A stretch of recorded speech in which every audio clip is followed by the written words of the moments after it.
ಬೆಟ್ಟದ ಜೀವ ಅಧ್ಯಾಯ 5. ಬೆಳಗಾಗುವಾಗ ಕಂಗಿನ ಮರಗಳೆಲ್ಲ ನೀಳ ಅಂಗನೆಯರಂತೆ ಮಂಜಿನ ಸೀರೆಯನ್ನುಟ್ಟು ನಿಂತಿದ್ದುವು. ಹಾಸಿಗೆಯಿಂದ ಇದ್ದ ನಾನು ತೋಟವನ್ನು ಹೊಕ್ಕು ಹಿಮವನ್ನು ಹಾದು ಬಯಲಿನ ಹಸಿರು ಹುಲ್ಲಿನ ಮೇಲಿನ ಇಬ್ಬನಿಯನ್ನು ತುಳಿದಾಗ ಹಿಮ್ಮಡಿಗಳೆರಡು ನೋವಿನಿಂದ ಮರಗುಟ್ಟಿದವು. ತೋಟದಲ್ಲಿ ಮಂಜು ಅಲಗದಂತೆ ನಿಂತಿದ್ರೆ ಇಲ್ಲಿನ ಹಿಮ ಮೈಗೆ ರಪರಪ ಬೀಳಿಸುವಂತಿತ್ತು. ಕಾಲನ್ನು ಬೇಗ ಬೇಗನೆ ಕಿತ್ತತೊಡಗಿದೆ. ಮೂಡಣ ಬಾನು ಹಿಮದ ಬಿಳುಪನ್ನ ಬೆಳ್ಳಿಯಾಗಿ ಮಾಡಿತ್ತು. ಆಗ ಸೂರ್ಯ ಮೂಡಿದುದು ಖಚಿತವಾಯಿತು. ನಾನು ಬಯಲಿನಿಂದ ಹಿಂದಿರುಗುವಾಗ ಕಂಗಿನ ಅಂಗನೆಯರ ಶಿರಗಳೆಲ್ಲವೂ ಸಿಂಗಾರವೇ. ಕೆಂಪಡರಿದ ಸೂರ್ಯನ ಹೊಂಬೆಳಕು ಅವುಗಳ ಕುಡಿಯನ್ನ ಸುಂದರವಾಗಿ ಚುಂಬಿಸುತ್ತಿತ್ತು. ನಾನು ಮನೆಗೆ ಅವಸರವಾಗಿ ಬಂದು ಅಂಗಿ ಪಂಚೆಗಳನ್ನ ಬದಲಿಸಿ ಮನೆಯ ಯಜಮಾನರನ್ನು ಕಾಣಲು ಕತ್ತನ್ನು ಉದ್ದ ಮಾಡಿದೆ. ನನ್ನ ವೇಷವನ್ನು ಅವರು ನೋಡಿ ಏನು ಕಾಫಿ ಕುಡಿಯುವ ಮನಸ್ಸು ಇಲ್ಲವೇ ಎಂದು ಕೇಳಿದ್ರು. ನಾನು ನಗುತ್ತಾ ಕಾಫಿಯ ಸೇವನೆ ನಡೆಯಲಿ, ಆನಂತರವೇ ಹೊರಡುವುದು, ಸಾಲದೇನು 2 ದಿನ ಕುಳಿತದ್ದು ಎಂದೆ. ಕಾಫಿ ಉಪಚಾರ ನಡೆಯುವ ವೇಳೆಗೆ ಗೋಪಾಲಯ್ಯ ತಮ್ಮ ಮಡದಿಯನ್ನ ಉದ್ದೇಶಿಸಿ ಹೋಗುತ್ತಾರಂತೆ ಶಂಕರಿ, ಕಾಫಿ ಮುಗಿಸಿದ ಕೂಡಲೇ ಎಂದರು. ನನ್ನ ಅಂಗಿ ವೇಷಗಳನ್ನು ನೋಡಿ ಆಕೆಗೆ ಅಸಮಾಧಾನವಾಯಿತು. ಹೌದು, ನಾವು ಅವರನ್ನು ನಮ್ಮ ಗೋಳು ಕೇಳಿ ಬೇಸರಗೊಳಿಸಬೇಕು ಎಂದಳು. ಆಗ ನನ್ನ ಮನಸ್ಸು ತಟ್ಟನೆ ಹಿಂದೆಗೆಯಿತು. ನಾನು ಅವರ ಬೇಸರ ವಿರಹಗಳನ್ನ ಕಳೆಯಲು 2 ದಿನ ನೆರವಾಗದೆ ಅವರ ಮರುಕದಲ್ಲಿ ಭಾಗಿಯಾಗಲು ಅಂಜಿ ಓಡುತ್ತಿದ್ದೇನಲ್ಲ ಎಂದು ಮನಸ್ಸು ನನ್ನನ್ನೇ ಕೇಳತೊಡಗಿತು. ಹಾಗಲ್ಲವಾದರೆ ಮನೆಯವರಿಗಿಂತ ಹೆಚ್ಚಾಗಿ ನನ್ನನ್ನು ಕಂಡ ಅವರೊಡನೆ 2 ದಿವಸಗಳನ್ನು ಏತಕ್ಕೆ ಕಳೆಯಬಾರದು ಎಂದು ಅನಿಸಿತು. ಉಪಹಾರ ಮುಗಿಯುವುದರಲ್ಲಿ ನೀವು ಅಪ್ಪಣೆ ಕೊಟ್ಟಾಗ ಹೊರಡುತ್ತೇನೆ ಎನ್ನುವ ಮನಸ್ಸಾಯಿತು. ಆದರೆ ಯಾಕೋ ಆ ಮಾತನ್ನ ಹೇಳಲಿಲ್ಲ. ಉಪಹಾರವನ್ನ ಮುಗಿಸಿ ನಾವು ಹೊರಕ್ಕೆ ಬರುವ ವೇಳೆಗೆ ಸಾವಿತ್ರಿ ಸುಬ್ರಾಯರು ಹೊರಗಿನಿಂದ ಒಳಕ್ಕೆ ಬಂದ್ರು. ಬರುತ್ತಾ ಅಣ್ಣ ಬಂದ ಎಂಬುದಾಗಿ ಕೂಗಿದ್ರು. ಯಾರು ನಮ್ಮ ನಾರಾಯಣನೇ ಎಂದು ಕೇಳಿದರು ಗೋಪಾಲಯ್ಯ. ಆತ ಉತ್ಸಾಹದಿಂದ, ಮಾವಯ್ಯ, ಅಡಿಕೆಗೆ ದರ ಏರುವ ಸಂಭವ ಉಂಟಂತೆ, ತಮಗೆ ತಿಳಿಸದೆ ಮಾರಾಟ ಮಾಡಬಾರದು ಎಂದು ಪಂಚದ ಸಾಹುಕಾರರು ಹೇಳಿ ಕಳಿಸಿದ್ದಾರೆ ಎಂದನು. ಯಾರು ಪಂಚದ ಸಾಹುಕಾರರೇ? ಪುತ್ತೂರಿನಿಂದ ಅವರಿಗೆ ಬಂದ ವರ್ತಮಾನವಂತೆ. ಯಾವುದಕ್ಕೂ ಪುತ್ತೂರಿಗೆ ಹೋಗಿ ದರ ತಿಳಿಯುವುದು ಒಳ್ಳೆಯದು. ಅಲ್ಲದೆ ಷಷ್ಠಿಯೊಳಗೆ ಮನೆಗೆ ಬೇಕಾದ ಹಿಂಡಿ ಬೇಳೆ ಸಾಮಾನುಗಳನ್ನೆಲ್ಲ ತರಬೇಕಲ್ಲ. ಈ ವಾರದೊಳಗೆ ಸ್ವಲ್ಪ ಆದ್ರೂ ಅಡಿಕೆಯನ್ನ ಹಾಕಿ ಬರ್ಬೇಕು. ದೇರಣ್ಣನದು ಸಾಗಿಸುವ ಭತ್ತವೂ ಸ್ವಲ್ಪ ಉಂಟಂತ. ಬೇಗನೆ ಗಾಡಿಯನ್ನು ಗೊತ್ತು ಮಾಡಿ ಪುತ್ತೂರಿಗೆ ಕಳಿಸ್ಬೇಕು. ಗಾಡಿ ಹೊರಡಿಸುವುದಕ್ಕೆ 1-2 ದಿನವಾದ್ರೂ ಬೇಡ್ವೆ? ಗಾಡಿ ಶನಿವಾರಕ್ಕೆ ಬರ ಹೇಳುವ. ಅಲ್ಲದೆ ನಮ್ಮ ಮನೆಗೆ ಬಂದ ಒಬ್ಬರು ರಾಯರಿದ್ದಾರೆ, ಅವರನ್ನ ಸುಳ್ಳಿಯದ ತನಕ ನಡೆದು ಕಾಲು ಸವಿಸಿಕೊಳ್ಳುವ ಬದಲು ಗಾಡಿಯಲ್ಲಿ ಹೋಗ್ಲಿ. ಬೆಳ್ಳಾರೆಯವರೆಗೆ ಗಾಡಿಯಲ್ಲಿ ಹೋದ್ರೂ ಸರಿಯೇ, ಮುಂದೆ ಹೇಗೋ ಮೋಟಾರು ಸಿಗುತ್ತದೆ. ಹೊರಡುತ್ತೇನೆ ಎಂದು ಹೊರಟಿದ್ದ ನನಗೆ ನಿಲ್ಲುವುದಕ್ಕೊಂದು ನೆಪ ಬೇಕಾಗಿತ್ತು. ಶನಿವಾರವೇ ಗಾಡಿಯಲ್ಲಿ ಹೊರಡುವುದು ಎಂದು ಥಟ್ಟನೆ ನನ್ನ ಶರ್ಟ್ ಅನ್ನ ಕಳಿಸಿದೆ. ನಾನು ಅಂಗಿ ಕಳಿಸುವ ಮುಹೂರ್ತವನ್ನು ಕಂಡುಕೊಂಡ ನಾರಾಯಣ, ಮಾವ, ಹಾಗಿದ್ದರೆ ಇವರನ್ನ ಮಧ್ಯಾಹ್ನಕ್ಕೆ ನಮ್ಮ ಮನೆಗೆ ಕರೆದುಕೊಂಡು ಬರ್ತೀರಾ ಎಂದ. ನನಗೇನು, ಈಗಲೇ ಕರೆದುಕೊಂಡು ಹೋಗ್ ನೀನು. ನೀವು ಬರುದಿಲ್ವಾ ಎಂದು ನಾನು ಕೇಳಿದೆ. ನಾನೇ ಈ ಗಾಡಿಯ ಏರ್ಪಾಡಿಗೆ ಸುಬ್ರಹ್ಮಣ್ಯಕ್ಕೆ ಹೋಗಿ ಬರ್ಬೇಕು. ಆ ಗಳಿಗೆಗೆ ಹೋದ್ರೆ ಉಪಯೋಗವಿಲ್ಲ. ಬೇಗನ ಕೆಲಸ ಮುಗಿದ್ರೆ ಮಧ್ಯಾಹ್ನವೇ ಬರ್ತೇನೆ. ಇಲ್ಲವಾದ್ರೆ ಸಂಜೆ ನಿಮ್ಮನ್ನ ಮನೆಗೆ ಕರೆದುಕೊಂಡು ಹೋಗುವುದಕ್ಕಾದ್ರೂ ಬಂದೇ ಬರ್ತೇನೆ. ಈ ಗಾಡಿಯ ಏರ್ಪಾಡಿಗೆ ನಾರಾಯಣ ಉಪಯೋಗ ಇಲ್ಲ. ಅಲ್ಲದೆ ನನ್ನ ಸಾಮಾನಿನ ಜೊತೆಗೆ ಇನ್ನಾರದ್ದು ಹೋಗುವುದಿದೆ ಎಂದು ತಿಳಿಯುವುದು ಒಳ್ಳೆಯದು. ದೇರಣ್ಣನನ್ನು ಹಾಗೆ ಪೂರ್ಣ ನಂಬಿದ್ರೂ ಆಗದು. ತಿಂಗಳು ಹೋದರೆ ದರ ಮತ್ತು ಏರಿತೆಂದು ಯೋಚಿಸಿ ಅವನು ಭತ್ತವನ್ನು ಮನೆಯಲ್ಲೇ ಇರಿಸಿಕೊಂಡನು. ಮಾವ, ಗಾಡಿಯನ್ನು ಹುಡುಕುವುದಕ್ಕೆ ನಾನೇ ಹೋಗ್ತೇನೆ. ನೀವು ಅವರನ್ನ ನಮ್ಮ ಮನೆಗೆ ಕರೆದುಕೊಂಡು ಹೋಗಿ. ಹಾಗೆ ನಿನಗೆ ಫಕ್ಕನೆ ಗಾಡಿ ಸಿಗಲಾರದು. ಷಷ್ಠಿ ಕಳೆಯೋ ತನಕ ಯಾರೂ ಊರನ್ನು ಬಿಡ್ತಾರೆ. ಅದರಲ್ಲೂ 3-4 ದಿವಸಗಳಲ್ಲಿ ದನಗಳ ಜಾತ್ರೆಯೂ ಬಂತಲ್ಲ ಎಂದ್ರು. ನಾರಾಯಣಯ್ಯ ತನಗೆ ಜನಗಳ ಹೆಚ್ಚಿನ ಪರಿಚಯವಾಗಿ ಅವರೊಡನೆ ವರ್ಚಸ್ಸಾಗಲಿ ಇಲ್ಲವೆಂಬುದರಿಂದ ಸುಮ್ಮನಾದ. ನಾನು ದಿನದ ವಿಹಾರಕ್ಕೆ ಸಿದ್ಧನಾದೆ.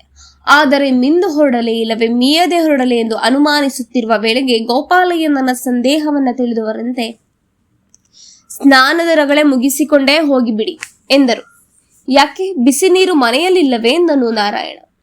ಅಲ್ಲದೆ ನಾವು ಆಚೀಚೆ ತಿರುಗಾಡಿಕೊಂಡು ಬರುವಾಗ ಮೈಯೂ ಬೆವರಬಹುದು, ಆಮೇಲೆಯೇ ಸ್ನಾನ ಒಳ್ಳೆಯದಲ್ವೇ ಎಂದ. ಈ ನಾರಾಯಣನಿಗೆ ಚಳಿಗಾಲದಲ್ಲಿಯೂ ಬೆವರು ಬರುತ್ತದಲ್ಲವೇ ಎಂದರು ಗೋಪಾಲಯ್ಯ. ಶಂಕರಮ್ಮ ಆ ಮಾತನ್ನು ಕೇಳಿ, ಪಾಪ, ಮೊನ್ನೆ ಅಷ್ಟೇ ಅವನಿಗೆ ಚಳಿ ಜ್ವರ ಬಿಟ್ಟದ್ದು. ಜ್ವರ ಬಿಡುವಾಗ ಬಂದ ಬೆವರನ್ನು ನೆನೆದು ಹಾಗೆ ಅಂದಿರ್ಬೇಕು. ಅವರು ಪರವೂರವರಲ್ಲವೇ, ಅವರಿಗೆ ಯಾಕೆ ನಮ್ಮ ಊರಿನ ಚಳಿ ಜ್ವರದ ನಂಟಸ್ತಿಕೆ ಎಂದಳು. ನಾರಾಯಣನು ನಕ್ಕರು. ನನಗೂ ನಗು ಬಂದಿತು. ನಾರಾಯಣ ನಾವು ಅವರನ್ನು ಮನೆಯಲ್ಲಿಯೇ ಕುಳಿತಲ್ಲಿಯೇ ಇರಿಸಿಕೊಂಡರೆ ಅವರಿಗೆ ಬೇಸರ ಬಂದಿತ್ತು. ನಮ್ಮ ಊರಿನಲ್ಲಿ ತೋರಿಸಬಹುದಾದ ವಿಶೇಷವೇನೂ ಇರುವುದಿಲ್ಲ. ಇರುವ 2 ಗುಡ್ಡಗಳನ್ನ ನಿನ್ನೆಯೇ ಹತ್ತಿಸಿ ಇಳಿಸಿಯೂ ಆಯ್ತು. ಈತ ಅವರಿಗೂ ಹೊತ್ತು ಹೋಗ್ಬೇಕಲ್ಲ, ಎಲ್ಲಿಗಾದ್ರೂ ಕರ್ಕೊಂಡು ಹೋಗ್ಬಾ. ಹೋದರೆ ಕಡಮಕಲ್ಲಿಗೆ ಹೋಗ್ಬೋದಿತ್ತು, ಆದ್ರೆ ದೂರ ಮಾತ್ರ ವಿಪರೀತವಾಯ್ತು ಸ್ವಾಮಿ. ನಮ್ಮ ಮನೆಯಿಂದ 1-2 ಹರದಾರಿಗಳ ಆಚೆ ದೊಡ್ಡ ರಬ್ಬರು ತೋಟ ಇದೆಯಂತೆ. ನಾನು ನೋಡಿಲ್ಲ, ಹೋದ್ರೆ ಇಬ್ರು ನೋಡ್ಕೊಂಡು ಬಂದ ಹಾಗಾಗ್ತಿತ್ತು. ನಾರಾಯಣ, ನಿನ್ನ ರಬ್ಬರು ಗಿಬ್ಬರು ನೋಡ್ಲಿಕ್ಕೆ ಹೋದ್ರೆ ಅವರು ಮಧ್ಯಾಹ್ನದ ಊಟ ಬಿಡ್ಬೇಕಾದ್ದು. ಮಧ್ಯಾಹ್ನದ ಊಟಕ್ಕೆ ಕರೆಯುವವನು ನೀನೆ, ರಬ್ಬರ್ ತೋಟ ಎಂಬುವವನು ನೀನೆ. ಮಡಿಕೇರಿಗೆ ಹೋಗುವಾಗ ಅವರು ರಬ್ಬರ್ ತೋಟ ನೋಡಿರಬಹುದು. ನೋಡು, ಗುತ್ತಿಗಾರರಿಗೆ ಒಳಗೆ ಹೋಗುವ ಹಾದಿಯಲ್ಲಿ ನಮ್ಮ ಹೊಳೆಗೆ ಸಂಕ ಹಾಕಿದಾರಲ್ಲ, ಅದನ್ನ ಅವರು ನೋಡುವಂತಿದೆ. ಅವರು ಕಬ್ಬಿಣದ ಸಂಕ ನೋಡಿರಬಹುದು. ನಮ್ಮ ಹಳ್ಳಿಯ ಪಾಪವನ್ನು ನೋಡ್ಲಿ, ಅದಕ್ಕೆ ಕಂಬವೂ ಇಲ್ಲ, ಗಿಂಬವೂ ಇಲ್ಲ. ಏನು ತೂಗಾಡುವ ಸೇತುವೆ, ಸಸ್ಪೆನ್ಷನ್ ಬ್ರಿಡ್ಜ್ ಅಲ್ಲವೇ? ಅದನ್ನಾದ್ರೂ ನೋಡಿ ಬಿಡುವ ಎಂದೆ. ಏನು ಇದಕ್ಕೆ ಇಂಗ್ಲಿಷ್ನಲ್ಲಿ ಸಸ್ಪೆನ್ಷನ್ ಬ್ರಿಡ್ಜ್ ಅನ್ನುತ್ತಾರೋ? ನಿಮ್ಮ ಇಂಗ್ಲಿಷ್ನವರು ಯಾವುದಕ್ಕೆ ಹೆಸರಿಟ್ಟರು ಜೋರಾದ ಹೆಸರನ್ನ ಇಡ್ತಾರೆ ನೋಡಿ. ನಾನು ಹೇಳಿದ ಹೊಳೆಯೇ ಮುಂದೆ ಪಂಜಕ್ಕೆ ಸಮೀಪ ಆನೆಕಲ್ಲು ಹೊಳೆ ಅನಿಸ್ಕೊಳ್ಳುತ್ತೆ. ಮಳೆಗಾಲಕ್ಕೆ ಅದರ ಒಯ್ಲನ್ನ ನೋಡ್ಬೇಕು. ನಮ್ಮೂರಿನ ಹೊಳೆ ದಾಟಲು ದೋಣಿ ಸಿಗುವುದು ಅಪೂರ್ವ. ಹೀಗಾಗಿ ಅಲ್ಲಿ ಬೆತ್ತದ ಬೀಳುಗಳಿಂದ ಒಂದು ಸೇತುವೆ ಮಾಡಿದ್ದಾರೆ. ನೋಡಿ ಬನ್ನಿ ಅದರ ತಾರೀಫನ್ನು. ನಾಳೆ ಬೇಕಾದರೆ ನಿಮಗೆ ಆನೆ ಹಿಡಿಯುವ ಕರ್ಪನ್ನು ತೋರಿಸುವ. ಈಗ ಯಾರೂ ಆನೆ ಹಿಡಿಯುವುದಿಲ್ಲ, ಹಿಂದಿನ ಕಾಲದ ಕತೆ. ಎಷ್ಟು ದೂರ ಇದೆ ಆ ಸೇತುವೆಗೆ? ನಮ್ಮೂರಿನಲ್ಲಿ ದೂರ ಎನ್ನುವುದೇ ಇಲ್ಲ, ಎಲ್ಲವೂ ಸಮೀಪವೇ. ಎಲ್ಲ ಒಂದು ಕೂಗು, 2 ಕೂಗಿನೊಳಗೆ. ಎಲ್ಲ ಒಂದು ಗುಡ್ಡದಾಚೆ, ಇಲ್ಲವೇ 2 ಗುಡ್ಡದಾಚೆ. ಅವರ ಹಳ್ಳಿಯ ದೂರಕ್ಕೆ ನಾನು ಅಂಜುವುದಿಲ್ಲವೆಂದು ಎಷ್ಟೇ ದೂರವಿರಲಿ ಹೋಗಿಯೇ ಬರುತ್ತೇನೆ ಎಂದೆ. ನಾರಾಯಣ, ಹಾಗಾದ್ರೆ ಬಟ್ಟೆನನ್ನು ಕರೆ, ಅವನು ಇರಲಿ ಜೊತೆಗೆ. ಮಧ್ಯಾಹ್ನ ಇಲ್ಲಿಗೇನೆ ಬನ್ನಿ, ಕಾಟುಮೂಲೆ ಬಹಳ ದೂರವಾಯಿತು. ಇಲ್ಲಿಲ್ಲ, ಬೇಡ, ನಮ್ಮ ಸೊಸೆಗೆ ತುಂಬಾ ಬೇಸರವಾದೀತು, ಅಲ್ಲಿಗೆ ಊಟಕ್ಕೆ ಬರುತ್ತಾರೆಂದು ಹೇಳಿ ಕಳಿಸ್ತಾನೆ. ನಾರಾಯಣ ಬಂದವರಿಗೆ ಬರೀ ಅನ್ನವೋ ಪಾಯಸ ಪರಮಾನ್ನ ಏನಾದ್ರೂ ಉಂಟಾ ಎಂದು ಹಾಸ್ಯ ಮಾಡಿದ್ರು. ನಾನು ನಗುತ್ತಾ, ನೀವಿಲ್ಲ, ಜೊತೆಗೆ ದೇರಣ್ಣಗೌಡರು ಬೇಡವೇ ಎಂದು ಕೇಳಿದರೆ. ಅದಕ್ಕೆ ಅವರು ದೇರಣ್ಣನೋ ಕೈಯಲ್ಲಿ ಒಂದು ಹಿಡಿ ಹೊಗೆ ಸೊಪ್ಪು ತೆಗೆದುಕೊಂಡ್ರೆ ಅದರ ವಾಸನೆಗೆ ಏನೇ ಬರ್ತಾನೆ. ನೀವು ಹೊಸಬ್ರಿದ್ದೀರಿ ಎಂಬುದರಿಂದ ಬರಬಹುದು. ಮುಖ್ಯ ಯಾವ ನೆಪದಲ್ಲಾದರೂ ಸ್ವಲ್ಪ ಪಸೆ ಬೇಕು. ಬಂದುದಕ್ಕೆ ಕೊನೆಗೆ 1 ಎಸಳು ಹೊಗೆ ಸೊಪ್ಪಾದ್ರೂ ಬೇಕು. 1 ಎಸಳೇನು, ಅವನೊಂದು ವೀಳ್ಯಕ್ಕೆ ಅಷ್ಟು ಬೇಕು. 1 ವೀಳ್ಯಕ್ಕೆ 1 ಎಸಳೆ ಎಂದೆ ನಾನು. ಪಂತ ಮಾಡಿದ್ರೆ 3 ಎಸಳುಗಳನ್ನ ಏರಿಸಿಯನು. ದೇರಣ್ಣನನ್ನ ಬರಮಾಡ್ಲಿಕ್ಕೆ 2 ಉಪಾಯ. ಘಮ ಹೊಗೆ ಸೊಪ್ಪಿದೆ ಎಂದು ಹೇಳೋದು ಒಂದು, ಇಲ್ಲವೇ ದೇರಣ್ಣ ಮೊನ್ನೆ ಅಲ್ಲೆಲ್ಲೋ ಮರದ ಪುಟರಲ್ಲಿ ಒಂದು ಪಾಂಜ ನೋಡಿದ ನೆನಪು ಎಂದು ಹೇಳುವುದು. ಇನ್ನೊಂದು, ಪಾಂಜದ ಮಾಂಸ ಎಂದ್ರೆ ದೇರಣ್ಣನಿಗೆ ಪ್ರಾಣ. ಪಾಂಜ ಅಂದ್ರೆ ಎಂದು ಕೇಳಿದೆ ನಾನು. ಪಾಂಜ ಎಂದ್ರೆ ಪಾರಂಬೆಕ್ಕು. ಪಾರಂಬೆಕ್ಕು ಎಂದ್ರೆ? ನೀವು ಪೇಟೆಯವರಲ್ವೇ? ಅದು ನೋಡಿ, ಒಂದು ಜಾತಿ ಹಾರಾಡುವ ಅಳಿಲು. ನೀವು ಕಾಡಲ್ಲಿ ಕೆಂಚಳಿಲನ್ನ ನೋಡಿಲ್ವೇ? ಇದು ಅದೇ ಜಾತಿಯದು, ಬಾವಲಿಯ ಹಾಗೆ. ಅದರ 2 ಕಾಲಿನ ನಡುವೆ ಮಾಂಸದ ಹಾಳೆ ಇದೆ. ಒಂದು ಮರದ ಏರಿನಿಂದ ಇನ್ನೊಂದು ಮರದ ಇಳಿತಕ್ಕೆ ಅದು ರೆಕ್ಕೆ ಬಿಡಿಸಿ ಹಾರಾಡುತ್ತದೆ. ನೋಡಿದ್ದರೆ ಚೆನ್ನಾಗಿತ್ತು ಎಂದೆ. ತೋರಿಸಿದ್ರೆ ದೇರಣ್ಣನೇ ತೋರಿಸ್ಬೇಕು, ಆದ್ರೆ ದೇರಣ್ಣ ಶಿಕಾರಿಗೆ ಹೋದ್ರೆ ಇಂಥದೇ ದಕ್ಕಿತ್ತು ಎಂದು ಬಾಯಿ ಬಿಡುವವನಲ್ಲ. ಅವರಿವರಲ್ಲಿ ಆ ವಿಷಯವನ್ನ ಅಷ್ಟು ಗುಟ್ಟು ಉಂಟು. ಆದರೆ ನಿಮ್ಮ ಮಟ್ಟಿಗೆ ಅದನ್ನ ತೋರಿಸಬಹುದು, ನಾವು ತಿನ್ನುವವರಲ್ಲ ಎಂಬ ಖಾತ್ರಿಯಿಂದ. ಅಷ್ಟರಲ್ಲಿ ಬಟ್ಟೆನ ಸವಾರಿ ಅಲ್ಲಿಗೆ ಬಂತು. ಅವನು ಅವರ ಮೂಲದ ಹೊಲೆಯ, ತೀರಾ ಮುದುಕ, ಮುಖ ಎಂಬ ಕಲ್ಲಿ ಮೀಸೆ, ಕಪ್ಪು ಮುಖದ ಮೇಲೆ ಎದ್ದು ಕಾಣುವ ಬಿಳಿಯ ಮೀಸೆ. ಹುಬ್ಬುಗಳು ಅವರ ಪ್ರಾಯವನ್ನ ಕೂಗಿ ಹೇಳ್ತಿದ್ವು. ತಲೆಗೂದಲು ಬಿಳಿದಾಗಿ 4 ಕಡೆ ಚದರಿತ್ತು. ಅವನ ಮೈಯ ಮಾಂಸಖಂಡಗಳು ನೀರಿಗಟ್ಟಿದ್ದು ಮೈಯಿಂದ ಲಘುವಾಗಿ ತೂರಾಡುತ್ತಿದ್ದವು. ಮನೆಯಲ್ಲಿ ಹೊಸಬನಾಗಿ ಕಂಡ ನನ್ನನ್ನು ನೋಡಿ ಆತ ಅಡ್ಡಬಿದ್ದೇ ಬುದ್ಧಿ ಎಂದನು. ನಾನು ನಮಸ್ಕರಿಸಿದೆ.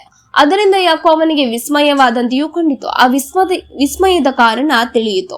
ಬಟ್ಟೆನ ವಂದನೆಗಳನ್ನು ಎಲ್ಲರೂ ಜಮಾ ತೆಗೆದುಕೊಳ್ಳುತ್ತಿದ್ದರಲ್ಲದೆ ಪ್ರತಿ ವಂದನೆಗಳನ್ನ ಯಾರೂ ಅವನ ಸಲುವಾಗಿ ಖರ್ಚು ಮಾಡ್ತಿರ್ಲಿಲ್ಲ. ಗೋಪಾಲಯ್ಯ ಚೇಷ್ಟೆಗೆ ಅವನನ್ನು ಕಂಡು, ಬಟ್ಟೆ ನೋಡು, ನಮ್ಮ ಮನೆಗೆ ತಹಶೀಲ್ದಾರರು ಬಂದಿದ್ದಾರೆ. ಅವರಿಗೆ ನಮ್ಮ ಗ್ರಾಮವನ್ನ ನೋಡಲು ಆಸೆ ಆಯಿತು. ಗ್ರಾಮದೊಳಗಿನ ಅತಿ ಹಳಬರ ಕಾನೇಶುಮಾರಿ ಬೇಕಂತೆ ಅವ್ರಿಗೆ. ಅದಕ್ಕೆ ನಿನ್ನನ್ನ ತೋರಿಸುವ ಎಂದಿತ್ತು. ನೀನೇ ಬಂದಿದ್ಯಲ್ಲ. ಹೀಗೆಂದು ನನ್ನನ್ನು ಕುರಿತು, ಸ್ವಾಮಿ ತಹಶೀಲ್ದಾರರೇ, ನಾನು ಹೇಳಿದನೆಲ್ಲ ಬಟ್ಟೆ ಎಂದು ಇವರೇನೆ. ಅವನ ಹೆಸರು ಮತ್ತು ಪ್ರಾಯಗಳನ್ನ ಬರೆದುಕೊಳ್ಳುವುದಾದ್ರೆ ಬರೆದುಕೊಳ್ಳಿ. ನಮ್ಮ ತೋಟದ ಹಳೆಯ ಹುಣಿಸೆ ಮರಕ್ಕಿಂತಲೂ 10-20 ವರ್ಷಕ್ಕೆ ಅವನು ಹಿರಿಯ ಎಂದರು. ಅವನು ಮತ್ತಷ್ಟು ತಲೆಬಾಗಿ, ಏನೋ ಬುದ್ಧಿ, ವಯಸ್ಸಾಯ್ತು ತುಂಬಾ. ನಮ್ಮ ಅಯ್ಯ ಹೇಳ್ತಾರೆ ನನಗೆ 100 ವರ್ಷವಂತೆ. ನನ್ನ ಹೊಲ್ತಿ ಅಂತಾಳೆ, 100 ಆಗ್ಲಿಕ್ಕಿಲ್ಲ, 20-30ಕ್ಕೆ ಮೋಸವಿಲ್ಲ ಎಂದು. ಅದರಲ್ಲಿ ಯಾವುದು ಸತ್ಯವೋ ಯಾವುದು ಸುಳ್ಳೋ ಎಂದ. ಆ ಮಾತನ್ನು ಕೇಳಿ ನಾನು ಒಳಗೊಳಗೆ ನಕ್ಕೆ. ಗೋಪಾಲಯ್ಯನವರು, ಸ್ವಾಮಿ, ಬಟ್ಟೆನಿಗೆ 22 ವರ್ಷವಂತೆ, ರೆಕಾರ್ಡ್ ಮಾಡ್ಕೊಳ್ಳಿ ಎಂದ್ರು. ನನಗೆ ಗೊಳ್ಳೆಂದು ನಗು ಬಂದಿತ್ತು. ಬಟ್ಟೆನು ತೀರ ವಿನಯದಿಂದ, ಬೇಡ ಬುದ್ಧಿ, ಹಾಗೆಲ್ಲ ನಮ್ಮ ಪ್ರಾಯ ಹೇಳ್ಬಾರ್ದು, ಅದನ್ನ ಬರೀಲೂಬಾರ್ದು, ಆಯುಸ್ಸು ಕಡಿಮೆ ಆಗುತ್ತಂತೆ ಅಂದ. ಅದೇ ಅಲ್ವೇ, ನಿನಗೆ 100 ವರ್ಷವಿದ್ದ ಆಯುಷ್ಯ ಹೋಗಿ ಈಗ 20-30 ಕೇಳಿದದ್ದು. ಹೀಗೆ ನಿನ್ನ ಪ್ರಾಯ ಹೇಳ್ತಾ ಹೋದ್ರೆ ಇನ್ನೂ ಸಣ್ಣವನಾಗಿ ಬಿಟ್ಯಾ ಎಂದರು ಗೋಪಾಲಯ್ಯ. ಬಟ್ಟೆನಿಗೆ ವರ್ಷಗಳ ಲೆಕ್ಕವೇ ವಿಚಿತ್ರವಾಗಿ ತೋರುತ್ತೆ. ಗೋಪಾಲಯ್ಯನವರ ಚೇಷ್ಟೆ ತಲೆಗೆ ಹೋಗ್ಲಿಲ್ಲ. ನಾರಾಯಣನ ಒಡನೆ ಗೋಪಾಲಯ್ಯ ಬಟ್ಟೆನಿಗೆ ವೀಳ್ಯವನ್ನು ಕೊಡಲು ಹೇಳಿದ್ರು. ಇತ್ತ ಅವನನ್ನ ಮಾತನಾಡಿಸುತ್ತಾ, ಬಟ್ಟೆ ನಮ್ಮ ತಹಶೀಲ್ದಾರರು ನಮ್ಮ ಪಡುವಣ ಹೊಳೆ ನೋಡಲು ಬಂದಿದ್ದಾರೆ. ಅದಕ್ಕೀಗ ಬೆತ್ತದ ಪಾಪು ಉಂಟಲ್ಲ, ಅದನ್ನು ತೆಗೆಯಿಸಿ ಸಿಮೆಂಟಿನ ಸಂಕ ಹಾಕಿಸ್ಬೇಕಂತೆ. ಆ ಸ್ಥಳದ ತನಿಖೆಗೆ ಬಂದಿದ್ದಾರೆ. ಅದಕ್ಕೇನು ಬೇಡ ಬುದ್ಧಿ, ಅದಕ್ಕೆ ಯಾವ ಪಾಪು ನಿಲ್ಲಿಕ್ಕಿಲ್ಲ. ಈ ಬೀಳನಿನ ಪಾಪು ನಿಲ್ಲಿಸ್ಲಿಕ್ಕೆ ವರ್ಷಕ್ಕೆ 3 ಕೋಳಿಗಳನ್ನ ಕಡಿಬೇಕು. ಕಡಿದೆ ಹೋದ್ರೆ ಆ ಸ್ಥಳದ ಕಲ್ ಕೂಡ ಕೇಳಲಿಕ್ಕೆ ಇಲ್ಲ. ಅಂಥದ್ರಲ್ಲಿ ಕಲ್ಲಿನ ಸಂಕ ಕಟ್ಟಿದ್ರೆ ನಿಂತೀತೆ. ನಿನಗೇನು ಬಟ್ಟ್ಯಾ? ಸರ್ಕಾರದ ಕೆಲಸ ಎಲ್ಲವೂ ಹಾಗೆ. ಅವರಿಗೆ ಕಲೆಕ್ಟರ್ ಇಂದ ಹುಕುಂ ಆಗಿದೆಯಂತೆ, ಬಂದಿದ್ದಾರೆ, ಹೋಗಿ ನೋಡ್ಲಿ. ಸಂಕ ನಿಲ್ಲದೆ ಇದ್ರೆ ಇನ್ನೊಂದನ್ನ ಕಟ್ಟಿಸ್ಲಿ. ಊರು ಮಂದಿಗೊಂದು ಉದ್ಯೋಗವಾಯಿತು. ಇಲ್ಲವೇ ಸಂಕ ನಿಲ್ಲಬೇಕೆಂದ್ರೆ ನರಬಲಿ ಕೊಡ್ಲಿ. ಹಾಗೆ ನರಬಲಿ ಕೊಟ್ಟರೆ ನಿಂತೀತೋ ಏನೋ. ಕೊಡಿಯಾಲದ ನೇತ್ರಾವತಿ ಹೊಳೆಗೆ ಹಾಗೇನೋ ಒಂದು ದೊಡ್ಡ ಸಂಘವನ್ನ ಹಾಕಿದ್ರಂತೆ. 3 ಜನರನ್ನ ಬಲಿ ಕೊಟ್ಟ ಮೇಲೆ ಕುಂದ ಕಟ್ಲಿಕ್ಕೆ ಬಂತಂತೆ ಅದ್ರದ್ದು. ನಾರಾಯಣ ಬಂದ. ಬಟ್ಟೆನಿಗೆ ಎಲೆ ಅಡಿಕೆಗಳನ್ನ ಕೊಟ್ಟು ಒಳದನಿಯಿಂದ ತಹಶೀಲ್ದಾರರು ಬಂದ ಗುಟ್ಟು ಅದು. ಸಂಘಕ್ಕೆ ಅತಿ ಹಳಬರನ್ನ ಹುಡುಕಿ ಬಲಿ ಕೊಡಬೇಕೆಂಬ ಉಪಾಯ ಅವರದ್ದು. ನಿನ್ನ ಪ್ರಾಯವನ್ನ ಕೇಳಿ ಅದಕ್ಕಾಗಿಯೇ ಎಂದನು. ಬಟ್ಟ್ಯ ನಕ್ಕನು. ಅಯ್ಯೋ, ನಿಮ್ಮ ಚೇಷ್ಟೆಯೇ, ನಾನೇನು ಸಾಯ್ಲಿಕ್ಕೆ ಹೆದರ್ತೇನೆ. ದನಗಳೇ ಸೇರಿ ಒಕ್ಕಲನ್ನ ಕೊಡುವುದಾದ್ರೆ ಕೊಡ್ಲಿ ಬಿಡಿ. ನಾನು ಬದುಕಿದ್ದು ಸಾಕು. ಮೊಮ್ಮಕ್ಕಳಾಯ್ತು, ಮರಿ ಮೊಮ್ಮಕ್ಕಳಾಯ್ತು. ನನ್ನಂತ ಇಂದೋ ನಾಳೆಯೋ ಸಾಯುವ ಹೀಗೆ ಬಲಿಯಾದ್ರೆ ಅದು ಒಂದು ಪುಣ್ಯವೇ. ಹೋಗ್ಲಿ, ಆ ಹೊತ್ತಿನ ಕೆಲಸ ಏನು ಹೇಳಿ ಎಂದ.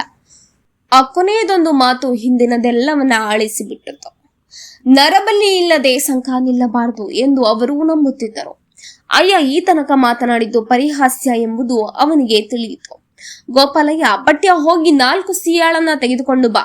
ಕೆಂದಾಳಿ ಮರದಲ್ಲಿ 4-8 ಕಾಯಿಗಳನ್ನ ಕಂಡ ನೆನಪು. ಅವನು ತಂದು ಕೆತ್ತಿಕೊಂಡು ಹಿಡಿದುಕೋ. ನಾರಾಯಣ, ನೀನು ಒಳಕ್ಕೆ ಹೋಗಿ ಒಂದಿಷ್ಟು ಅವಲಕ್ಕಿ, ಬೆಲ್ಲ, ಬಾಳೆಯ ಹಣ್ಣುಗಳನ್ನ ಕಟ್ಟಿಕೋ. ಅವರಿಗೆ ದಣಿವಾದಲ್ಲಿ ನಿಂತು ಫಲಹಾರ ಮಾಡಿಸಿ ಮನೆಗೆ ಕರೆದುಕೊಂಡು ಹೋಗು. ಅಯ್ಯ ಬರುವುದಿಲ್ವೇ? ಬಂದಿದ್ರೆ ಚೆನ್ನಾಗಿತ್ತು ಎಂದ ಬಟ್ಟ್ಯ. ನನಗೆ ಸುಬ್ರಹ್ಮಣ್ಯಕ್ಕೆ ಹೋಗ್ಲಿಕ್ಕಿದೆ, ನೀವು ಬೇಗನೆ ಹೊರಡಿ. ಅವರು ಪೇಟೆಯವರು, ತುಂಬಾ ಬಿಸಿಲಾಗುವುದರ ಒಳಗೇನೆ ಮನೆಗೆ ಕರೆದುಕೊಂಡು ಬರಬೇಕು. ಹೊರಡುವ ತಯಾರಿ ಮಾಡಲು ಬಟ್ಟ್ಯ ತೆಂಗಿನ ಮರವನ್ನ ಏರಲು ಹೋದ. ಜ್ವರಗಡ್ಡೆಯಿಂದ ಬಾತುಕೊಂಡ ಹೊಟ್ಟೆಯುಳ್ಳ ಆತ ಮರವನ್ನ ಏರುವುದಕ್ಕೆ ಹೋದುದನ್ನು ಕಂಡು ನಾನು, ಬೇಡ, ಅವನಿಂದಾಗದು ಎಂದೆ. ಅದಕ್ಕೆ ಉತ್ತರವಾಗಿ ಗೋಪಾಲಯ್ಯ, ಬಟ್ಟ್ಯ ಮರವನ್ನೇರಿದ ಹಾಗೆ ಮಂಗ ಏರಲಾರದು. ಅವನು ಹೊತ್ತಷ್ಟು ಹೊರೆಯನ್ನ 18 ವರ್ಷದ ಜವ್ವನರು ಹೊರಲಾರರು ಎಂದರು. ಬಟ್ಟ್ಯ ಅರೆಯ ಗಳಿಗೆಯೊಳಗಾಗಿ ಮರದಿಂದ ಎಳನೀರನ್ನ ಎತ್ತಿಕೊಂಡು ಬಂದ. ಅವನು ಮರದ ತುದಿಯಲ್ಲಿದ್ದಾಗಲೇ ಗುಡ್ಡದಲ್ಲಿ ನಿಂತಿದ್ದ ದೇರಣ್ಣ ಗೌಡನಿಗೆ ಅವನ ದರ್ಶನವಾಯಿತು. ಕೂಡಲೇ ದೇರಣ್ಣ, ಯಾರು ಬಂದಿದ್ದಾರೆ ಮನೆಗೆ ಎಂದು ಕೂಗಿದ. ತಹಶೀಲ್ದಾರರು ಎಂದು ಬಟ್ಟ್ಯ ಉತ್ತರವಿದ್ದ. ಬಟ್ಟ್ಯ ಮನೆಯನ್ನು ಸೇರಿದ 10 ನಿಮಿಷದೊಳಗಾಗಿ ತಲೆಗೊಂದು ಅರಿವೆಯನ್ನು ಬಿಗಿದುಕೊಂಡು ಗೋಪಾಲಯ್ಯನವರ ಅಡಿಕೆ ತೋಟಕ್ಕೆ ದೇರಣ್ಣನು ಬಂದ. ತಹಶೀಲ್ದಾರರ ಸವಾರಿ ಮನೆಯೊಳಗಿದೆಯೇ ಹೋಗಿದೆಯೋ ಎಂಬುದನ್ನ ನೋಡಿ ಯಾರು ಏನು ಎಂದು ತಿಳಿಯುವ ಮೊದಲೇ ನಮಸ್ಕಾರ ದೇವ್ರು ಎಂದುಕೊಂಡು ಅಂಗಳಕ್ಕೆ ಕಾಲಿರಿಸಿದ. ಆತನ ವಿಚಿತ್ರ ನಮಸ್ಕಾರ ಜನಸಾಮಾನ್ಯರಿಗೆ ದೊರೆಯದೆಂದು ತಿಳಿದ ಗೋಪಾಲಯ್ಯ, ಏನು ದೇರಣ್ಣ, ದೇವರ ದರ್ಶನಕ್ಕೇನು ಬಂದು ಬಿಟ್ಟಿಯಾ ಎಂದು ಕೇಳಿದ್ರು. ದೇರಣ್ಣನಿಗೆ ತನ್ನನ್ನು ಬಿಟ್ಟು ಅಲ್ಲಿ ಪರಕೀಯರಾರೂ ಇಲ್ಲದನ್ನ ಕಂಡು ಎದೆ ಅಜಿಬ್ ಆಯಿತು. ಮೆಲ್ಲನೆ ಮೋರೆ ತಿರುಗಿಸಿ ಒಳದನಿಯಿಂದ ಎಲ್ಲಿ ತಹಶೀಲ್ದಾರರು ಎಂದು ಕೇಳಿದ. ಆತ ಕಣ್ಣು ಸನ್ನೆ ಬಾಯಿ ಸನ್ನೆಗಳಿಂದ ನನ್ನನ್ನು ತೋರಿಸಿದ. ಆಗ ದೇರಣ್ಣನಿಗಾಗ ದಿಗಿಲನ್ನ ಕೇಳಬೇಕಿಲ್ಲ. ಅವನು ನನ್ನ ಹಿಂದೆಯೇ ಬಹಳ ದೂರದ ತನಕ ಬಂದಿದ್ರು, ಬಹಳ ಸಮಯದ ತನಕ ಇದ್ರೂ ಅವನ ನಡತೆ ವಿಚಿತ್ರವಾಯಿತು. ಮಾತು ಮೌನವಾಗಿ, ಸಲಿಗೆ ಶೂನ್ಯವಾಗಿ, ಕೇಳಿದ ಪ್ರಶ್ನೆಗಳಿಗೆ ಒಳದನಿಯಲ್ಲಿಯೇ ಉತ್ತರವನ್ನು ಸಲ್ಲಿಸಿದ. ನಿಜವಾಗಿಯೂ ಅವನು ನನ್ನನ್ನು ತಹಶೀಲ್ದಾರರೆಂದು ಭ್ರಮಿಸಿದ್ದನೆಂಬುದು ಆ ಸಂಜೆ ನನಗೆ ತಿಳಿಯಿತು. ಇನ್ನು ನಮ್ಮ ಪಯಣದ ವಿಚಾರ ಹೇಳ್ತಾನೆ. ಒಳಗಿನ ಅವಲಕ್ಕಿಯು, ಹೊರಗಿನ ಎಳನೀರು ಎಲ್ಲವೂ ಸಿದ್ಧವಾಗಲು ಗೋಪಾಲಯ್ಯ ಹೊರಡಲು ಅನುಮತಿ ಇದ್ರು. ನಡುವೆ ದೇರಣ್ಣನನ್ನ ಕರೆದು, ದೇರಣ್ಣ, ನೀನು ಅವರ ಹಿಂದೆ ಹೋಗು, ಅವರಿಗೆ ಬೆತ್ತದ ಸಂಕವನ್ನ ತೋರಿಸ್ಕೊಂಡು ಬಾ ಎಂದ್ರು. ಅದಕ್ಕೆ ಆತ ನಾನಿದ್ದೇನೆ, ಇನ್ಯಾರು ಬೇಡ ಎಂದು ಅಭಯ ಕೊಟ್ಟ. ಗೋಪಾಲಯ್ಯನವರು ಆ ಮಾತನ್ನ ಬಿಟ್ಟು ದೇರಣ್ಣ ಇನ್ನೊಂದು ಮಾತು, ನಾನು ಗಾಡಿ ಬರ ಹೇಳಲು ಸುಬ್ರಹ್ಮಣ್ಯಕ್ಕೆ ಹೋಗ್ತಿದ್ದೇನೆ. ಶನಿವಾರ ಗಾಡಿ ಹೊರಡುತ್ತೆ. ಹೆಸರಿಗೆ ನನ್ನ 4 ಚೀಲ ಅಡಿಕೆ ಇದೆ. ಹೊರೆಯ ಬರ್ತಿಗೆ ನಿನ್ನದಷ್ಟು ಬೆತ್ತ ಇದೆಯಲ್ಲ. ಅಲ್ಲದೆ ಅದೇ ಗಾಡಿಯಲ್ಲಿ ಬೆಳ್ಳಾರೆ ತನಕ ತಹಶೀಲ್ದಾರರು ಹೋಗ್ತಾರೆ. ಗಾಡಿ ಹೊರಡುವ ವೇಳೆಗೆ ನೀನು ನಿನ್ನ ಭತ್ತ ಇಲ್ಲ ಎಂದು ಬಿಡಬೇಡ ಎಂದರು.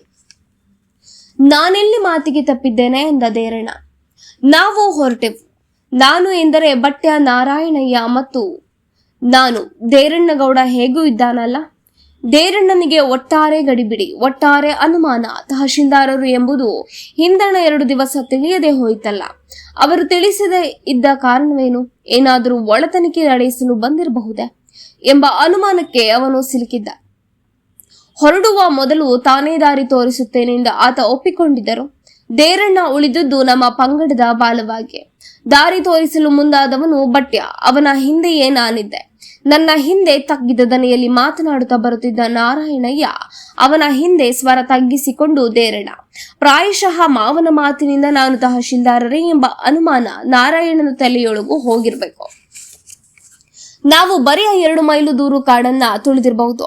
ದೇರಣ್ಣ ಇಂದ ದೇವರಿಗೆ ತುಂಬಾ ಆಯಾಸವಾಗಿರ್ಬೇಕು. ಸಿಯಾಳನ್ನ ಕೆತ್ತಿಕೊಡ್ಲೆ. ಇಷ್ಟಕ್ಕೇನು ಆಯಾಸ ಎಂದೆ ನಾನು. ಹೌದಪ್ಪ, ಸರ್ಕಾರಿ ನೌಕರರು ತಾವು. ಸರ್ಕೀಟು ಎಂದರೆ ನೀರು ಕುಡಿದ ಹಾಗೆ ಎಂದನು ಅಂತ. ನಾವು ಉಟ್ಟ ಅರಿವೆಗಳನ್ನೆಲ್ಲ ಹುಲ್ಲು ಗಿಡಗಳಿಂದ ಚುಚ್ಚಿಸಿಕೊಂಡು ಬೆರಳನ್ನ ಮರದ ಬೇರುಗಳಿಗೆ ಬಡಿಸಿಕೊಂಡು ಒಮ್ಮೆಗೆ ನಿಶ್ಶಬ್ದವಾದ ಬಂದು ತಾವಿಗೆ ಬಂದೆವು. ಅಲ್ಲೇ ಎದುರಿಗೆ ಕೊಡದಷ್ಟು ಸ್ತಬ್ಧವಾದ ನೀರಿನ ಹಳೆ ಇತ್ತು. ಅಲ್ಲೇ ನಿಂತು ಕೇಳಿದಲ್ಲಿ ಗಾಳಿಯ ಬಲಕ್ಕೆ ಸಮನಾಗಿ ಬೇರೆಯೇ ನೀರಿನ ಗರ್ಜನೆ ಕೇಳಿಸ್ತಿತ್ತು. ಅದು ನದಿಯ ರವ ಎಂದು ಸ್ಪಷ್ಟವಾಯಿತು. ನದಿಯ ಕೆರೆಯಲ್ಲಿ 10 ಹೆಜ್ಜೆ ಹಾದು ಹೋಗಿ ಬೀಳಂದಿನ ಸೇತುವೆಯನ್ನ ಏರಿ ತೀರ ನಡುವಣಕ್ಕೆ ಹೋಗಿ ನಿಂತೆವು. ಸೇತುವೆ ವೈಚಿತ್ರವನ್ನ ಕಾಣಲು ಹೋದ ನಾನು ಅದನ್ನು ತುಳಿದು ನಿಂತಿದ್ದರೂ ಅದನ್ನೇ ಮರೆತೆ. ನನ್ನ ಮನಸ್ಸೆಲ್ಲವೂ ನದಿಯ ಮೋಹಮಯ ಸೌಂದರ್ಯವನ್ನ ಕಾಣುವುದರಲ್ಲಿ ಬೆರೆತು ಹೋಗಿತ್ತು. ನದಿಯ ಇತ್ತಡಿಗಳಲ್ಲಿ ದೆವ್ವದಂತ ಮರಗಳು ನೀರಲ್ಲಿ ತಮ್ಮ ಬಿಂಬವನ್ನ ತಾವಿ ಕಂಡು ನಗುವಂತಿತ್ತು. ಅಲ್ಲಲ್ಲಿ ಗೆಲ್ಲುಗಳ ಎಡೆಗಳಿಂದ ಸೂರ್ಯ ರಶ್ಮಿಯು ಆ ಮರಗಳ ಕಾಂಡಗಳಿಗೊಂದು ಹೊಳಪನ್ನ ಕೊಡ್ತಿತ್ತು. ನಾವು ನೀರನ್ನು ನೋಡುತ್ತಿದ್ದಂತೆ ಏನೋ ಅದರಲ್ಲಿ ಹಾರಿದಂತ ಸದ್ದು ಆಯಿತು. ಸೇತುವೆ ಮೇಲೆ ನಿಂತ ನನ್ನ ಜತೆಗಾರರ ಪೈಕಿ ಯಾರಾದರೂ ಬಿದ್ದು ಬಿಟ್ಟರೆ ಎಂದು ಆಚೀಚೆಗೆ ನೋಡಿದೆ. ಬಂದವರು 4 ಅಲ್ಲೇ ಇದ್ದೇವೆ. 5ನೇ ಆ ವ್ಯಕ್ತಿ ಮೊಸಳೆ ಎಂದು ಕ್ಷಿಪ್ರದಲ್ಲಿ ತಿಳಿಯಿತು. ಮೆಲ್ಲನೆ ಕಾಣಿಸಿಕೊಂಡು ಅದು ಈಜುತ್ತಾ ಇನ್ನೊಮ್ಮೆ ಮಾಯವಾಯಿತು. ಇಲ್ಲೇನಾದರೂ ದನಕರುಗಳು ನೀರು ಕುಡಿಯಲು ಬಂದರೆ ಗತಿ ಎಂದೆ ನಾನು. ವರ್ಷಕ್ಕೆ 4-6 ಜಾನುವಾರುಗಳಾದರೂ ಕಡೆಯ ಪಕ್ಷ ಹಾಗೆಯೇ ಹೋಗುತ್ತವೆ. ಈ ಪ್ರಾಂತ್ಯದಲ್ಲಿ ಜಾನುವಾರುಗಳನ್ನ ಇರಿಸಿಕೊಳ್ಳುವ ಗೋಳನ್ನ ದೇವರಿಗೆ ಹೇಳಬೇಕು. ನೀರಿಗೆ ಹೋದ್ರೆ ಮೊಸಳೆ, ಕಾಡಿಗೆ ಹೋದ್ರೆ ಹುಲಿ, ಕೆಲವು ಸಾರಿ ಕೆನ್ನಾಯಿಗಳ ಬಾಯಿಗೋ ದನಕರುಗಳು ಬೀಳುವುದು ಉಂಟು. ಇಷ್ಟೆಲ್ಲ ಸಾಲದಿಂದ ಬರೆಗಳಿಂದ ಜಾರಿ ಬಿದ್ದೋ ಕಣಿಗಳಿಗೆ ಬಿದ್ದೋ ಪ್ರಾಣ ಬಿಡುವುದಕ್ಕೂ ಕಡಿಮೆ ಇಲ್ಲ. ಈ ಶಾಂತ ವಾತಾವರಣವನ್ನ ಭೇದಿಸಿ ಬರುವ ನೀರಿನ ಮೊರೆತವನ್ನ ಕೇಳಿ ನನ್ನ ಮನಸ್ಸು ಆ ಕಡೆಗೆ ತಿರುಗಿತ್ತು. ಆ ನೀರು ಮೊರೆಯುವಲ್ಲಿಗೆ ಹೋಗೋಣವೇ ಎಂದೆ ನಾನು. ದಾರಿ ಇದೆಯೋ ಇಲ್ವೋ ಎಂದ ನಾರಾಯಣ. ಅದಕ್ಕೆ ಬಟ್ಯ, ಕತ್ತಿ ಇದ್ರೆ ದಾರಿ ಇದೆ. ನಾವು ಯಾವಾಗಲೂ ಬೀಳು ಗೀಳುಗಳನ್ನ ತರಲಿಕ್ಕೆ ಮತ್ತು ಬರ್ಕ ಮೊಲಗಳ ಶಿಕಾರಿಗೆ ಈ ಕಡೆಗೆ ಆಗಾಗ ಬರುವುದುಂಟು. ನೀರು ಬೀಳುವಲ್ಲಿಗೆ ಅದೇನು ಬಹಳ ದೂರವಿಲ್ಲ. ಹೊಳೆಯ ಮಗ್ಗಲಿನಿಂದಲೇ ಹೋಗಲು ಬರುತ್ತದೆ ಎಂದನು. ಹಾಗಾದ್ರೆ ಹೋಗುವ ಎಂದು ನಾನು ಹಿಂದಿರುಗಿದೆ. ಅವರು ಸರಿದರು. ಸೇತುವೆಯಿಂದ ಮರಳಿ ಬಂದು ನದಿ ಕರೆಯ ಗಿಡ ಮರಗಳಲ್ಲಿ ಎಡೆ ಮಾಡಿಕೊಂಡು 100 ಗಜ ಮುಂದೆ ಸರಿದೆವು. ನಮ್ಮ ಎದುರಿಗೆ ಬಂಡೆಯ ಗೋಡೆಯೊಂದು ಅಡ್ಡವಾಯಿತು. ಆ ಗೋಡೆಯಿಂದ ಕೆಳಕ್ಕೆ ನದಿಯು ಮುಂದಿನ ದಾರಿ ಕಾಣದಂತೆ 4 ಕಡೆಗೂ ಚೆಲ್ಲಿ ಬೀಳುತ್ತಿತ್ತು. ಹೀಗೆ ನೋಡಿದ ಸರಸ್ಸಿನ ಶಾಂತಿಗೂ ಆ ಬಿರುಸಿನ ಮೈಸೊಕ್ಕಿಗೂ ಎಷ್ಟೊಂದು ಅಂತರ. ಅದನ್ನ ನೋಡುವ ಮನಸ್ಸು ಹುಚ್ಚುಕಟ್ಟಿತ್ತು. ಕಾಲುಗಳು ತನ್ನಂತೆಯೇ ಮುಂದಕ್ಕೆ ಸೆಳೆದವು. ನೀರಿಗೆ ಎದುರಿಗೆ ಒದ್ದಿದ್ದಂತೆ ಶಿಲೆಯ ಮೇಲಕ್ಕೆ ಹೋಗಿ ಕುಳಿತೆ. ನಾನು ಆ ನೋಟಕ್ಕೆ ಬೆರಗಾಗಿ ಅಲ್ಲಿ ಕುಳಿತಿದ್ದ ವೇಳೆಯಲ್ಲಿ ಉಳಿದವರು ಉಪಹಾರದ ಸಿದ್ಧತೆಗಳನ್ನ ನಡೆಸಿದ್ರು. ನನ್ನ ಮುಖದ ಎದುರಿಗೆ ಬಂದು ಎಳನೀರಿನ ಕತ್ತಿಯನ್ನ ಚುಚ್ಚಿದಾಗ ಅದರ ನೀರು ಮುಖಕ್ಕೆ ಚಿಮ್ಮಿ ಅದರಿಂದ ನನ್ನ ಧ್ಯಾನ ಭಂಗವಾಯಿತು. ಮುಖಕ್ಕೆ ನೀರು ಬಿತ್ತೆ ಎಂದು ನಾರಾಯಣಯ್ಯ ಉಪಚಾರದ ಮಾತುಗಳನ್ನಾಡಿ ನನ್ನ ಮುಂದಕ್ಕೆ ಅವಲಕ್ಕಿ, ಕಾಯಿ, ಬೆಲ್ಲ, ಬಾಳೆಹಣ್ಣುಗಳನ್ನ ಏರಿಸಿದ. ನನ್ನ ಕಣ್ಣುಗಳು ಜಲಪಾತದ ನೋಟವನ್ನ ಕೊರೆಯುತ್ತಾ ಹೋದಂತೆ ಹಲ್ಲುಗಳು ಉಕ್ಕಿನ ಅವಲಕ್ಕಿ ಬೆಲ್ಲಗಳನ್ನ ಕಡಿದವು. ನನ್ನ ಕಣ್ಣು ಕಾಣುತ್ತಿದ್ದ ಆ ಸೌಂದರ್ಯದ ಅಮಲಿನಲ್ಲಿ ನನ್ನ ಬಾಯಿ ಮೆದ್ದ ತಿಂಡಿಯ ನೆನಪು ಸಹ ನನಗಾಗ್ಲಿಲ್ಲ. ಎಲ್ಲವನ್ನ ನೋಡಿ ಮನಸ್ಸು ತೃಪ್ತಿಗೊಂಡಿತು. ಇನ್ನು ವೇಳೆ ಮಾಡಿದ್ರೆ ತುಂಬಾ ಬಿಸಿಲಿನ ತಾಪ ಉಂಟಾಗಬಹುದೆಂದು ನಾರಾಯಣಯ್ಯ ಎಚ್ಚರಿಸುವುದರಿಂದ ನಾವು ಬೇಗನೆ ಹಿಂದಿರುಗಿದ್ವಿ. ಆಗ ಬದಲೊಂದು ದಾರಿಯನ್ನ ಹಿಡಿದ್ವು. ಹೋಗುವಾಗಲೆಲ್ಲ ಮೌನವಾಗಿದ್ದ ದೇರಣ್ಣ ಮೆಲ್ಲನೆ ಮಾತನಾಡತೊಡಗಿದ. ಅವನ ಪಾಲಿಗೆ ನಾನು ತಹಶೀಲ್ದಾರನಾಗಿ ಕಾಣಿಸಿದ್ದುದೇ ಇದಕ್ಕೆ ಕಾರಣವೆಂದು ಸ್ಪಷ್ಟವಾಯಿತು. ಆದ್ದರಿಂದ ಆತ ಮೆಲ್ಲಗೆ ದೇವರ ಆಫೀಸಿಗೆ ನನ್ನದೊಂದು ಅರ್ಜಿ ಬರಿಬೇಕು ಎಂದ. ನಾನು ಏನು ತಿಳಿಯದವನಾಗಿ ಯಾವ ದೇವರು ಯಾವ ಅರ್ಜಿ ಎಂದು ಕೇಳಿದೆ. ಹೇಳ್ಬಾರ್ದಾಗಿತ್ತು ಎಂದು ಆಮೇಲೆ ಅನಿಸ್ತು. ತಹಶೀಲ್ದಾರನ ಸೋಗನ್ನೇ ನಾನು ಹಿಡಿದಿದ್ರೆ ಆತ ಶೀಲವನ್ನ ಅಳೆಯುವುದು ಮತ್ತಷ್ಟು ಸುಲಭವಾಗ್ತಿತ್ತು. ಆದರೆ ಸುದೈವದಿಂದ ಅವನು ನನ್ನ ಮಾತನ್ನ ಕೇಳಿರ್ಲಿಲ್ಲ. ಅವನಿಗೆ ತನ್ನದೇ ಯೋಚನೆ ಬಲವಾಗಿತ್ತು. ತಿರುಗಿ ಅವನು, ನಾನು ಶಾನುಭೋಗರ ಮುಖಾಂತರ ಕಳಿಸಿದ ಅರ್ಜಿ ತಮಗೆ ಸಿಗ್ಲಿಲ್ವಾ ಎಂದ. ನಾನು ಎಂದೆ. ನನ್ನ ಕುಮ್ಕಿ ಜಾಗದ ವಿಷಯವನ್ನ ಹೇಳ್ತಿದ್ದೇನೆ. ನಾನು ಅದಕ್ಕೆ ಈ ವರ್ಷವೇನೋ ಬೇಲಿ ಹಾಕಿದ್ದಲ್ಲ, ಪ್ರಾಕಿನಿಂದಲೇ ಹಾಕಿ ಬಂದದ್ದು. ಆದರೆ ಶಾನುಭೋಗರು ಅದರ ಹಿಂದಿನ ತೀರ್ವೆಯನ್ನೆಲ್ಲ ಕೊಡಬೇಕು ಅಂತಿದ್ದಾರೆ. ಅದಕ್ಕಾಗಿ ನಾನು ಪಟ್ಟ ಒದ್ದಾಟ ಸ್ವಲ್ಪವಲ್ಲ. ಅಷ್ಟು ಕಷ್ಟಪಟ್ಟರೂ ಯಾವ ಪ್ರತಿಫಲವೂ ಬಾರದ ಆ ನೆಲಕ್ಕೆ ಹಿಂದಿನ ಕಂದಾಯವನ್ನೆಲ್ಲ ಕೇಳಿದ್ರೆ ನಾನೆಲ್ಲಿಂದ ಕೊಡ್ಲಿ? ನಾನೆಂದೆ, ನಿನಗೆ ಅದರಿಂದ ಹುಟ್ಟುವಳಿ ಇಲ್ಲದೆ ಹೋದ್ರೆ ಅದನ್ನು ನೀನು ಬಿಟ್ಟು ಬಿಡಬಹುದಲ್ಲ. ಬೇಲಿಗೇಲಿ ಎಂದು ಯಾತಕ್ಕೆ ಹಣ ಖರ್ಚು ಮಾಡಬೇಕು? ಬೇಲಿ ಹಾಕಿದ್ದು ಸ್ವಂತ ಕೆಲಸ ಮಾಡಿ, ಹಾಗೆ ಹಾಕಿದ್ರೆ ಏನೋ ಸ್ವಲ್ಪ ಜಾಗ ನನ್ನದಾಗಿ ಉಳಿಯುತ್ತದಲ್ಲ ಎಂಬ ಆಸೆಯಿಂದ ಮಾಡಿದೆ. ನಾಳೆ ಯಾರಾದ್ರೂ 4 ಮಂದಿ ಬ್ಯಾರಿಗಳು ಬಂದು ಶಾನುಭೋಗರನ್ನ ಹಿಡಿದು ಅಗಳನ್ನ ಹಾಕಿಸಿ 4 ಗಿಡ ನೆಟ್ಟರೆ ನನ್ನ ಮಕ್ಕಳ ಪಾಲಿಗೆ ಸಿಗಬಹುದಾದ 1 ಗೇಣು ಜಾಗವೂ ತಪ್ಪಿತಲ್ಲ ಎಂಬ ಹೆದರಿಕೆ. ಮುಂದಿನ ಆಲೋಚನೆ, ಹಾಗಲ್ಲ ಸ್ವಾಮಿ, ಯಾವ ಊರಿನವರಿಗೆ ನಮ್ಮೂರಿನ ಜಾಗವನ್ನ ಸರ್ಕಾರ ಯಾಕೆ ದರ್ಖಾಸ್ತಿಗೆ ಕೊಡ್ಬೇಕು? ಅವರ ಊರಿಗೆ ನಾವು ಹೋಗಿ ದರ್ಖಾಸ್ತಿಗೆ ಜಾಗ ಕೇಳ್ತೇವೆ. ನಾನು ಮೌನವಾದದ್ದನ್ನ ಕಂಡು ಅವನಿಗೆ ತೀರಾ ಧೈರ್ಯವಾಯಿತು. ಅವನ ಭೂಮಿಯ ವಿಚಾರ ನನಗೆ ಏನೆಂದೂ ತಿಳಿದಿರಲಿಲ್ಲ. ತಿಳಿದು ನಾನೇನು ಮಾಡುವಂತೆಯುವುದಿರಲಿಲ್ಲ. ಅವನು ಒಡ್ಡಿದ ಈ ಪ್ರಶ್ನೆಯನ್ನ ನಿವಾರಿಸಲು ಸುಗ, ನೀನು ಕಲೆಕ್ಟರ್ಗೆ ಒಂದು ಅರ್ಜಿ ಮಾಡು ಎಂದೆ. ತಮ್ಮ ಮುಂದಕ್ಕೆ ಕಲೆಕ್ಟರ್ ಏನು? ತಾವು ಒಂದು ಕೆಂಪು ಶಾಹಿಯ ಗೀಚು ಹಾಕಿದ್ರೆ ಬಡವನಿಗೆ ಆ ಭೂಮಿ ಸಿಕ್ಕದಂತೆಯೇ ಲೆಕ್ಕ ಎಂದು ನನಗೆ ಮತ್ತೊಮ್ಮೆ ಹೇಳಿಕೊಂಡನು.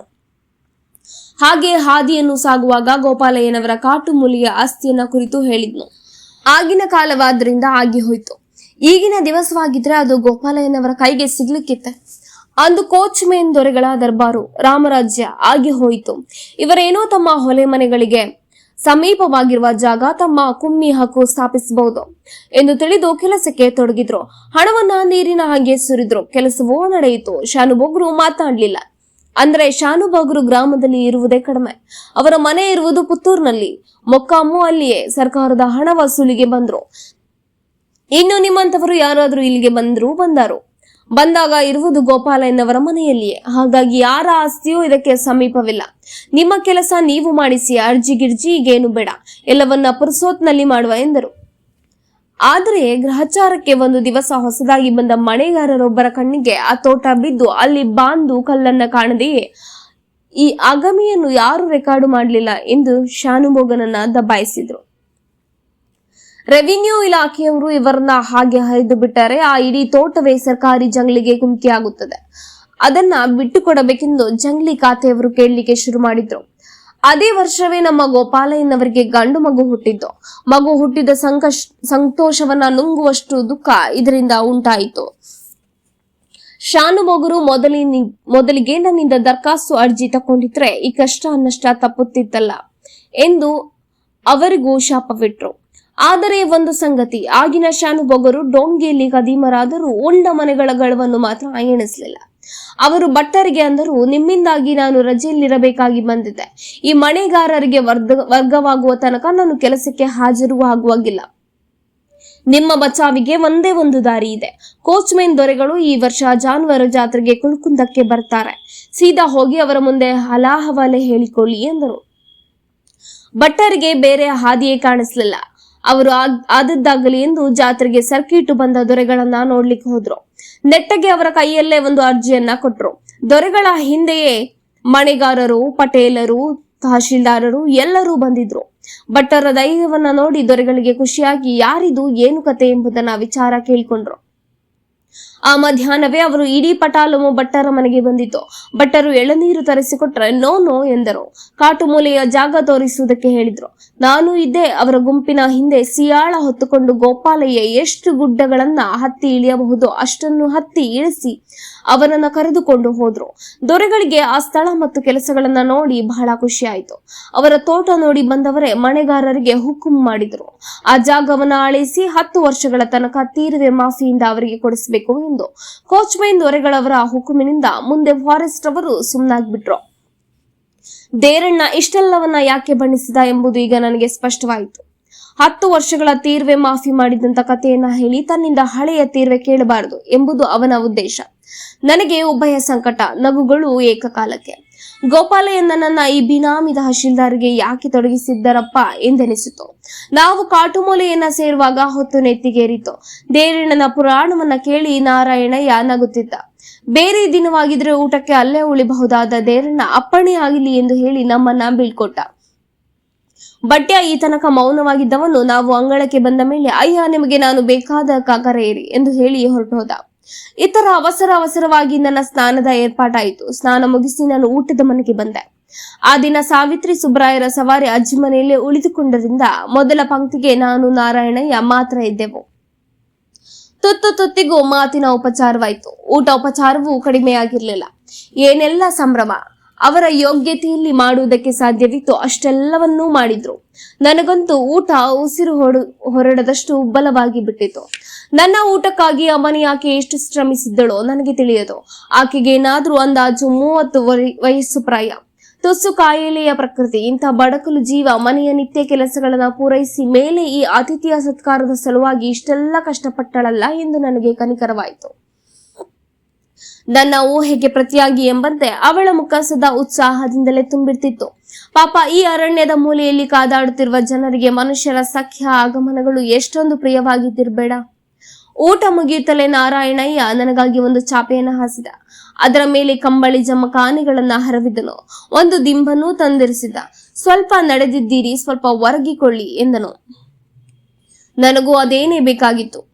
ಎಲೆ ಅಡಿಕೆಗಳು ಗಂಟಲಿನಿಂದ ಇಳಿಯುವುದರೊಳಗಾಗಿ ನನಗೆ ನಿದ್ದೆ ಬಂದು ಹೋಗಿತ್ತು. ನಾನು ಎಚ್ಚರಗೊಳ್ಳುವಾಗ ಹೊತ್ತು ಕಂತಲು ಒಂದು ಜಾವವಿದ್ದಿರಬಹುದು. ಕಣ್ಣು ಹೈಸುಗುತ್ತಾ ಆಕಳಿಕೆ ತೆಗೆದು ಹಾಸಿಗೆಯ ಮೇಲೆ ಕುಳಿತುಕೊಂಡೆ. ನಾರಾಯಣಯ್ಯ ಎಂದು ಕರೆದೆ. ಮನೆಯೊಳಗಿಂದ ಅದರ ಯಜಮಾನಿ ಬಂದಳು. ಅವರು ಎದ್ದು ಈಗಷ್ಟೇ ತೋಟಕ್ಕೆ ಹೋದ್ರು. ಅಡಿಕೆ ಹೆಕ್ಕುವುದಕ್ಕೂ ಏನೋ ಕರೆಯಬೇಕೆ ಎಂದ್ಲು. ನನಗೇನು ಕೆಲಸವಿಲ್ಲ, ಸುಮ್ಮನೆ ವಿಚಾರಿಸಿದ್ದೆ ಅಷ್ಟೆ. ಕಾಫಿ ಆಗಿದೆ ತರಲೇ ಎಂದಳು. ಆಗ ಉಂಡದೇ ಜೀರ್ಣವಾಗ್ಲಿಲ್ಲ. ಇನ್ನು ಕಾಫಿ ಗಿಫಿ ಏತಕ್ಕೆ ಎಂದೆ. ನನ್ನ ಮಾತು ನನಗೆ. ನಾನು ಹಾಸಿಗೆ ಬಿಡಿಸಿ ಹೇಳುವುದರೊಳಗಾಗಿ ಮೋರೆ ತೊಳೆಯಲು ನೀರು ಬಂದಿತು.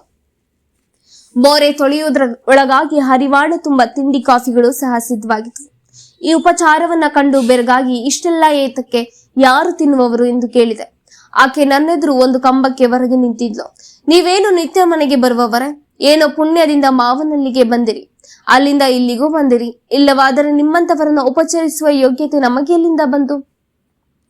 ನಾರಾಯಣಯ್ಯ ಇವಳ ತಲೆಯಲ್ಲಿ ನಾನೊಬ್ಬ ತಹಶೀಲ್ದಾರನೆಂದು ತುಂಬಿರಿಸಬೇಕು ಎಂಬ ಅನುಮಾನ ನನ್ಗಾಯ್ತು. ಆದ್ರೆ ತುಸು ಹೊತ್ತಿನಲ್ಲಿ ನನ್ನ ಅಭಿಪ್ರಾಯ ಬದಲಾಯಿತು. ಆಕೆ ನಿಂತುಕೊಂಡ ಬಗ್ಗೆ, ಮಾತನಾಡುತ್ತಿದ್ದ ರೀತಿ ಇವುಗಳನ್ನ ಕಂಡರೆ ನನ್ನ ಬದಲು ಅಲ್ಲೊಂದು ಕಂಬ ನಿಂತಿದ್ದರೂ ಸಹ ಅದೇ ಬಗೆಯ ಉಪಚಾರ ಸನ್ಮಾನಗಳು ನಡೆಯುತ್ತಿದ್ವು ಎನಿಸಿತು. ಹೆರವನಾದ ನನ್ನೊಡನೆ ಮೂಕತನವನ್ನೇನು ತಂದುಕೊಳ್ಳದೆ ತೀರಾ ಸರಳವಾಗಿ ಅವರಿಲ್ಲವೆಂದು ತಿಂಡಿಯನ್ನು ಅಲ್ಲಿಯೇ ಉಳಿಸಬೇಡಿ ಎಂದಳು. ನನಗೆ ಈ ಉಪಚಾರವೇ ದಕ್ಷಿಣಕ್ಕೆ ತಳ್ಳುವಂತೆ ಕಂಡಿತು. ಹೊಟ್ಟೆಯಲ್ಲಿ ಎಡೆ ಇದ್ದರಲ್ಲದೆ ತಿಂಡಿ ತಿನ್ನುವುದು. ಹಾಗಾಗಿ ಬರಿಯ ಮಾತಿನ ಕೃತಜ್ಞತೆಯನ್ನ ಅರ್ಪಿಸುವ. ಹೌದು, ನಮ್ಮ ಅತ್ತೆಗೆ ನಮ್ಮ ಈ 2 ಮಕ್ಕಳೆಂದರೆ ಜೀವ ನೋಡಿ. ಅವಕ್ಕೇನಾದ್ರೂ ನೆಪಕ್ಕೆ ಒಂದಿಷ್ಟು ಬಿಸಿಯಾದರೆ ಸಾಕು, ಕೆಳಮನೆಯಿಂದ ಇಲ್ಲಿಗೆ ಓಡ್ ಬರ್ತಾರೆ. ಅವುಗಳು ಹುಷಾರಾಗಿ ತಿರುಗಿ ಓಡಾಡುವ ತನಕ ಹಾಸಿಗೆಯ ಮಗ್ಗಲಿಂದ ಏಳುವುದಿಲ್ಲ. ನನ್ನ ಮಕ್ಕಳನ್ನು ನಾನೇ ಅಷ್ಟು ಪ್ರೀತಿಸುತ್ತೇನೋ ಇಲ್ವೋ, ಏನೋ ಪುಣ್ಯದಿಂದಲೋ ಏನೋ ಅವರಂತ ಅತ್ತೆ ಮಾವಂದಿರನ್ನ ಪಡೆದಿದ್ದೇವೆ. ಈ ಮಾತನಾಡುತ್ತಾ ಅವಳು ಏನು ನೆನಪನ್ನ ತಂದುಕೊಂಡಳೋ ತಿಳಿಯದು. ಒಮ್ಮೆಗೆ ಕಣ್ಣೀರನ್ನ ತಂದುಕೊಂಡಳು. ಹೆಂಗಸರಿಗೆ ನೆನೆಯುವ ಮೊದಲೇ ಕಣ್ಣೀರು ಬರುತ್ತೆ ಎಂಬ ಅಭಿಪ್ರಾಯ ನನಗಾಗುವಂತಿತ್ತು. ಆದರೆ ಅವಳ ಮುಂದಿನ ಮಾತುಗಳು ಆ ಸಂಶಯವನ್ನ ಬಗೆಹರಿಸಿದ್ವು. ಪಾಪ ದೇವರು ಆ ಮಕ್ಕಳನ್ನ ಕೈಯಿಂದ ಕಿತ್ತುವುದಕ್ಕೇನೋ ನನ್ನ ಮಕ್ಕಳನ್ನ ತನ್ನಕ್ಕಿಂತಲೂ ಹೆಚ್ಚಾಗಿ ತಿಳಿದಿದ್ದಾರೆ. ಅವರು ತಮ್ಮ ಮಕ್ಕಳ ವಿಷಯದಲ್ಲಿ ನಮ್ಗೆ ಹೇಳಿರ್ಲಿಕ್ಕಲ್ಲ ಅಲ್ವೇ? ಇಲ್ಲ, ಸ್ವಲ್ಪವೇನೋ ಹೇಳಿದ್ರು ಮಗಳ ವಿಚಾರ ಮತ್ತು ಮಗನ ವಿಚಾರದಲ್ಲಿ ಎಂದ. ತಿರುಗಿ ಆಕೆ ತಾನು ಹೇಳಿದ ಕಥೆಯನ್ನ ಪುನರಾವರ್ತಿಸಿದ್ಲು. ಮಕ್ಕಳೆಂದರೆ ಅವರಿಗೆಷ್ಟು ಪ್ರೀತಿ ಎಂದು ತಿಳಿದಿದ್ದೀರಿ.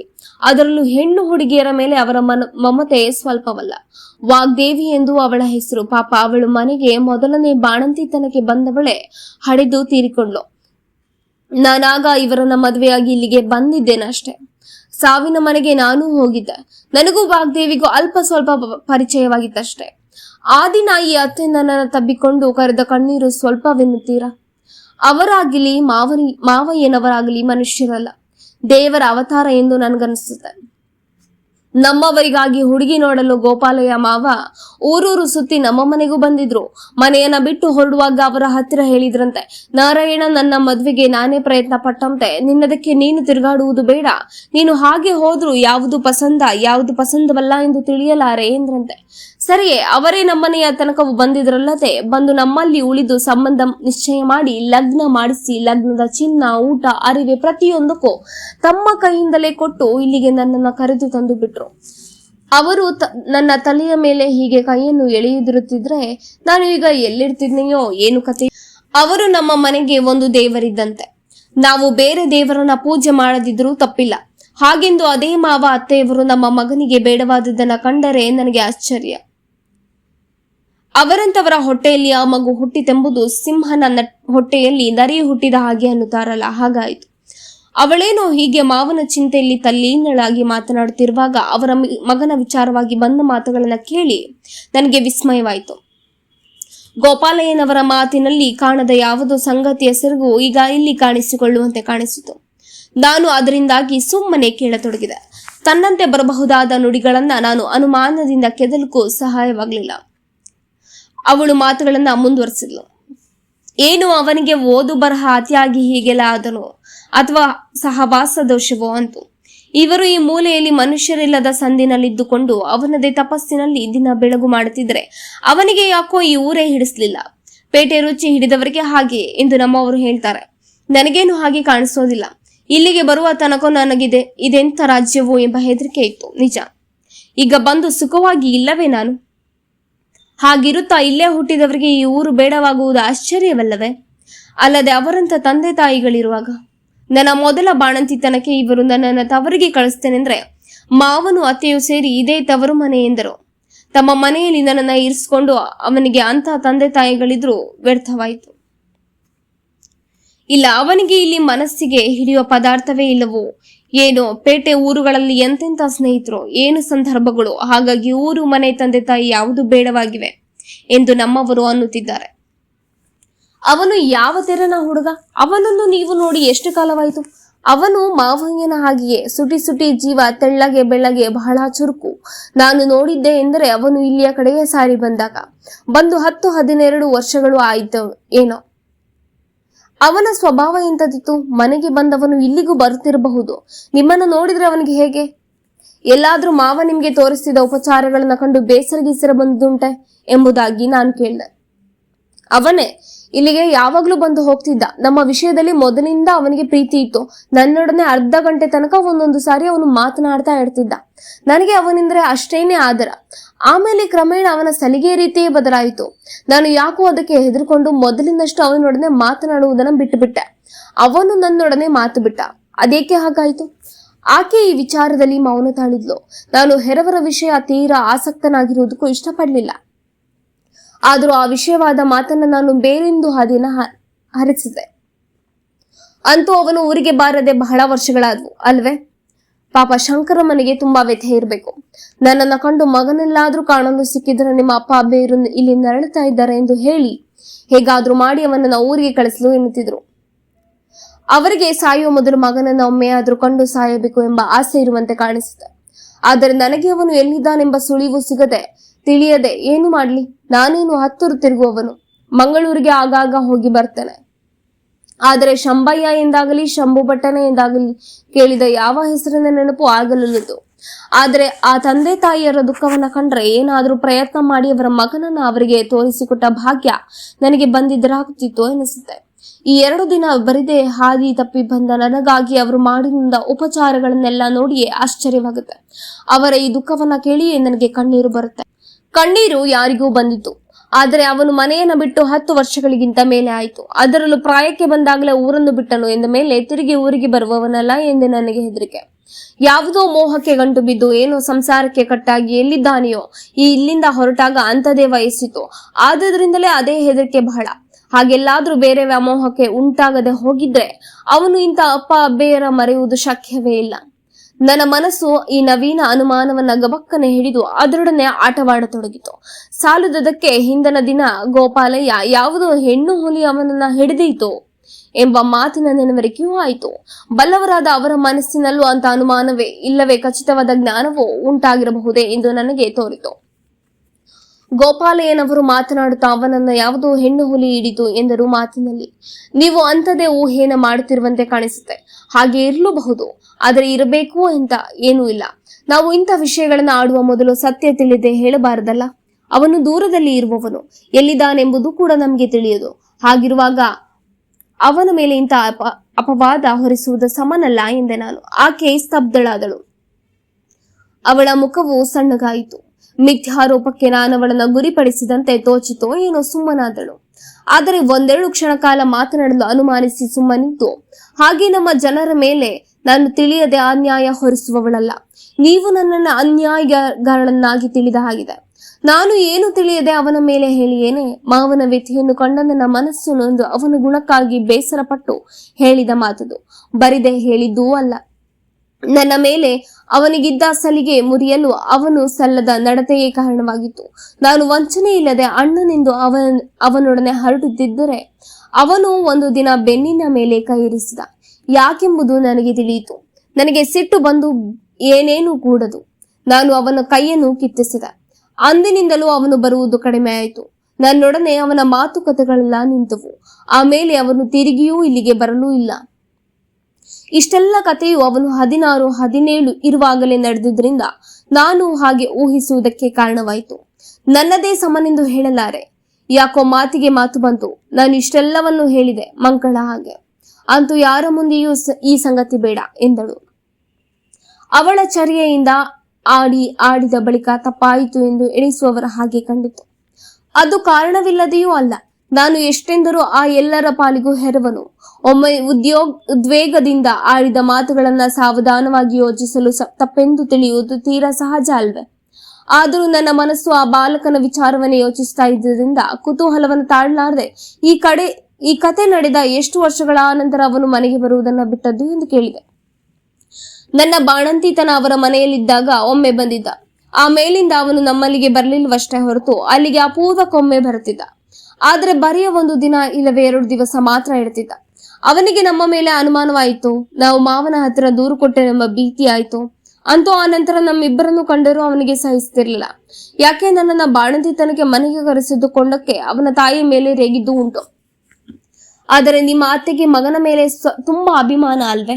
ಯಾವಾಗ್ಲೂ ತಮ್ಮ ಮಗುವಿನ ಗುಣವನ್ನೇ ಹೇಳ್ತಾರೆ. ಅವನ ಅಕ್ಕ ತೀರ್ಕೊಂಡಾಗ ತಂದೆ ತಾಯಿಗಳನ್ನ ಅವನ ಸಮಾಧಾನಗೊಳಿಸಿದ ಬಗ್ಗೆಯನ್ನ ಹೇಳ್ತಾರಲ್ವೇ ಎಂದು ಆಕ್ಷೇಪ ಹೂಡಿದೆ. ಆಕೆಯು ಅನುಕಂಪದಿಂದ, ನಮ್ಮ ಅತ್ತೆ ಅವರೊಂದು ದೇವ್ರು, ಅವರಿಗೆ ಅಂಥತರ ನೆನಪು ಉಳಿದಿದೆ. ಹೊಟ್ಟೆಯಲ್ಲಿ ಹುಟ್ಟಿದ ಮಗ ಒಮ್ಮೆ ಎಲ್ಲ 10 ಸಾರಿ ಕೆಣಕಿದ್ರು ನೊಂದುಕೊಂಡಾರೆಯೇ, ಎಷ್ಟೆಂದರೂ ಹೆತ್ತ ಕರಳಲ್ವೇ ಎಂದ್ರು. ನಮ್ಮ ಮಾತುಗಳು ಇನ್ನೆಷ್ಟು ಮುಂದುವರಿಯುತ್ತಿದ್ವೋ. ಆದ್ರೆ ಅಡಿಕೆ ತೋಟದಿಂದ ನಾರಾಯಣಯ್ಯ ಮರಳಿ ಬಂದಿದ್ದಕ್ಕೆ ಆಕೆ ಮೌನ ತಾಳಿದ್ಲು. ಆಗ ನಾನು ಮೂಕನಾದೆ. ಆಕೆಯು ಗಂಡನನ್ನ ಕಂಡು ಒಳಕ್ಕೆ ಸರಿದ್ಲು. ಆ ಹುಡುಗನ ವಿಚಾರವಾಗಿ ಪ್ರಸ್ತಾಪಿಸುವುದರ ಸಲುವಾಗಿ ಆಕೆ ತನ್ನನ್ನು ತಾನೇ ದೂರಿಕೊಳ್ಳುವಂತೆಯೋ ಕಾಣಿಸಿತು. ವಾಚಾಳಿಯಾದ ನನಗೆ ಇದರಿಂದ ಏನು ಲಾಭವೋ ತಿಳಿಯೆ. ಆದರೆ ಶಂಭುವಿನ ಶೀಲವನ್ನು ತಿಳಿಯಲು ಏನೋ ಒಂದು ಕುರುಹುದುರೆಂತಾಯಿತು. ನನ್ನಿಂದ ತಿಳಿದು ಆಗುವುದೇನಿದೆ? ತಿರುಗಿ ನಾನವರ ಹಂಬಲದ ಒಡವೆಯನ್ನು ತರಿಸಿಕೊಡಲು ಶಕ್ತನೇ ಎಂಬ ನಿರಾಶೆಯೂ ಉಂಟಾಯಿತು. ನಾರಾಯಣಯ್ಯ ಬಂದವನು ಹೆಗಲಿನಿಂದ ಅಡಿಕೆಯ ಬುಟ್ಟಿಯನ್ನ ಕೆಳಕ್ಕೆ ಇರಿಸಿ, ಹೆಣ್ಣೆ, ಅವರಿಗೆ ಕಾಫಿ ಕೊಟ್ಟಾಯ್ತೆ, ಇಲ್ಲವೇ ನಾನು ಬರಲಿಲ್ಲ ಎಂದು ಕಾದು ಕುಳಿತೀಯೋ ಎಂದು ಕೇಳಿದರು. ಕಾಫಿ ಬಿಮ್ಮಗೆ ಆಯ್ತು. ನೀವು ಬರಲಿ ಎಂದರೆ ಎಷ್ಟು ಹೊತ್ತಾಗುತ್ತದೆಯೋ ಏನೋ, ನಿಮ್ಮದು ಕುಡಿದು ಆಗಲಿ ಎಂದರು. ನನಗೆ ಮೊದಲೇ ನೀವು ಪಾಯಸದ ಊಟವನ್ನ ಉಂಡು ಸಾಕಾಗಿತ್ತು. ಆಮೇಲೆ ಕಾಫಿಯೂ ಬೀತು. ಈಗ ಉಸಿರನ್ನ ಬಿಡುವುದಕ್ಕೆ ಕಷ್ಟವಾಗ್ತಾ ಇದೆ. ನಾರಾಯಣಯ್ಯ ಆ ಮಾತಿನ ಸೆಗರನ್ನ ಬಿಟ್ಟು, ಅಧಿಕ ಪ್ರಸಂಗ ಎನ್ನಬೇಡಿ, ನಿಮ್ಮಲ್ಲಿ ನಾನೊಂದು ಸಂಗತಿಯನ್ನ ಕೇಳ್ತಾನೆ. ತಾವೀಗ ತಹಶೀಲಿಗೆ ಬಂದು ಎಷ್ಟು ಕಾಲವಾಯಿತು ಎಂದ. ನನಗೆ ನಾರಾಯಣಯ್ಯನ ಮುಂದೆ ನಾಟಕವಾಡಲು ಇಷ್ಟವಿರಲಿಲ್ಲ. ಆದ್ರಿಂದ ಬರೆಯ ಒಂದು ದಿನವೂ ಪೂರ್ಣವಾಗಿ ಸಂದಿಲ್ಲ. ಆ ಕೆಲಸ ಕೊಡಿಸಿದವರು ನಿಮ್ಮ ಮಾವ ಗೋಪಾಲಯ್ಯ ಎಂದೆನು. ಕೊನೆಗಾದರೂ ನಾರಾಯಣಯ್ಯನಿಗೆ ರಹಸ್ಯ ತಿಳಿಯಿತು. ಆತ ಹೊಟ್ಟೆ ಬಿರಿಯುವಂತೆ ನೆಕ್ಕನು. ನಾನು ಸೇರಿದೆ ಅವನಲ್ಲಿ ನಗುವಿನಲ್ಲಿ.